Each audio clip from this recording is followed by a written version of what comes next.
Kriminolog Hanifah Hasna menilai pembunuhan kawan seperantauan bukan dipicu emosi sesaat, melainkan konflik lama yang terakumulasi hingga mencapai titik eskalasi.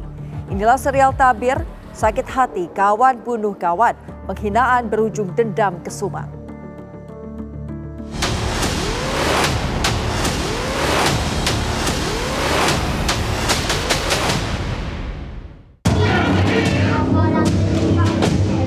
Saya kira dia dikawal khusus polisi buat perkara itu biasanya terbuka, saya menyala terus mukanya sudah itu. Yang melakukan penganiayaan sampai mengakibatkan meninggalnya Adrianus ini itu orang yang punya dendam yang sangat kuat sampai dia bisa melakukan itu. Saya langsung dobrak pintu, lempar batu. Lari lagi keluar ambil cangkul. Itu saya pakai cangkul muka.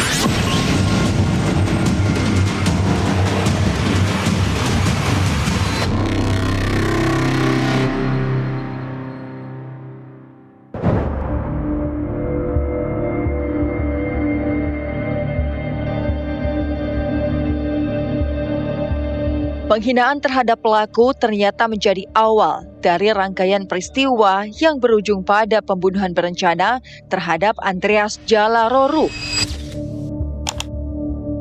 Menurut kriminolog Hanifah Hasna, pembunuhan ini bukan dipicu emosi sesaat, melainkan konflik yang telah lama terakumulasi hingga mencapai titik eskalasi.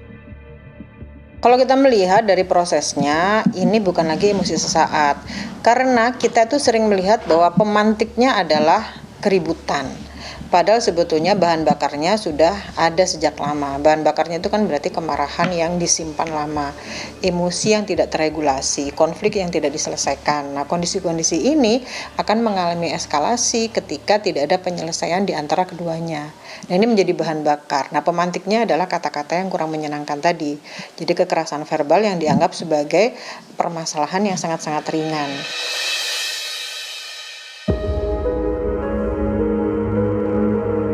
Dalam kasus ini, pelaku yang sudah menyimpan dendam kepada korban masih bisa berinteraksi seperti biasa, bahkan hingga menjelang hari pembunuhan. Hal tersebut menunjukkan bahwa setiap orang memiliki cara berbeda untuk melampiaskan kemarahannya. Ada yang memilih diam, menghindar, atau melawannya secara langsung. Jadi seseorang ketika menghadapi kekerasan itu ada 3 hal yang dilakukan. Yang pertama fight, jadi dia menyerang, dia marah balik. Yang kedua dia flight, dia meninggalkan pertemanan itu. Yang ketiga dia freeze, diam saja.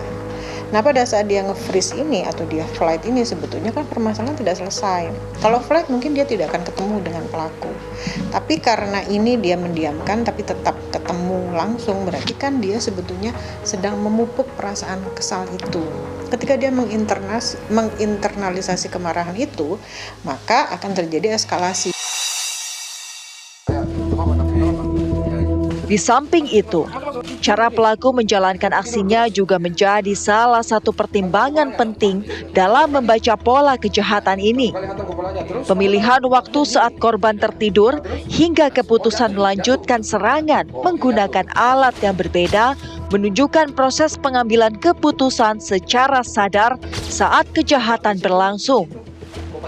Kalau kita melihat berarti ini bukan pola perilaku impulsif terhadap korban oleh pelaku, karena dia sudah menyiapkan peralatan gitu ya. Dan yang paling utama adalah pelaku sudah memilih waktu yang tepat, yaitu pada saat tidur, berarti minim perlawanan, tidak ada respon sama sekali.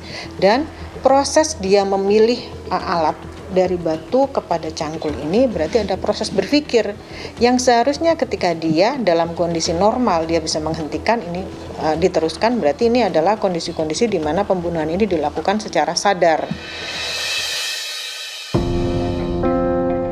Hanifah juga menilai konflik yang berakhir pada kekerasan fatal umumnya tidak muncul tanpa peringatan. Namun, tidak semua orang bisa peka dalam membaca tanda-tanda yang menunjukkan bahwa suatu hubungan sudah mulai tidak membaik. Tandanya itu sebetulnya jelas ya, karena tidak mungkin ketika ada konflik itu tidak ada tanda. Masalahnya adalah tanda itu diyakini atau dipahami sebagai sinyal atau tidak gitu ya. Biasanya yang paling umum adalah ada jarak yang dijaga.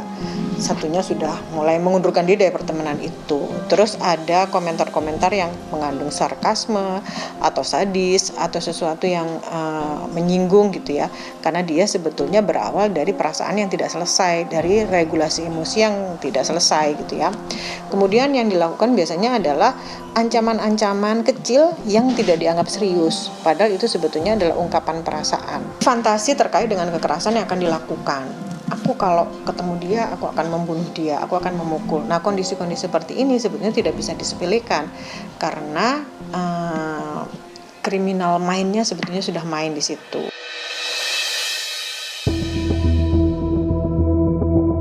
Menyelesaikan konflik sejak dini menjadi langkah penting untuk mencegah kasus serupa.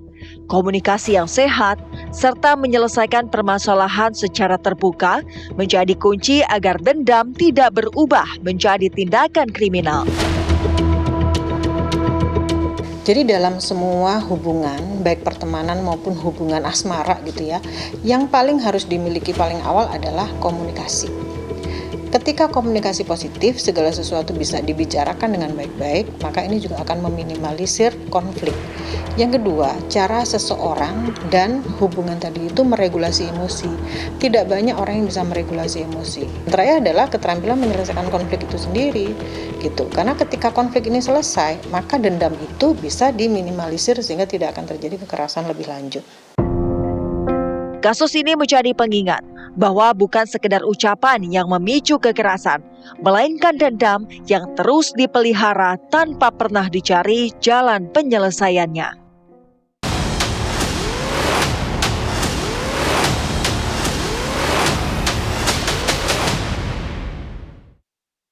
Utama kriminal akan kembali sejenak berikut ini.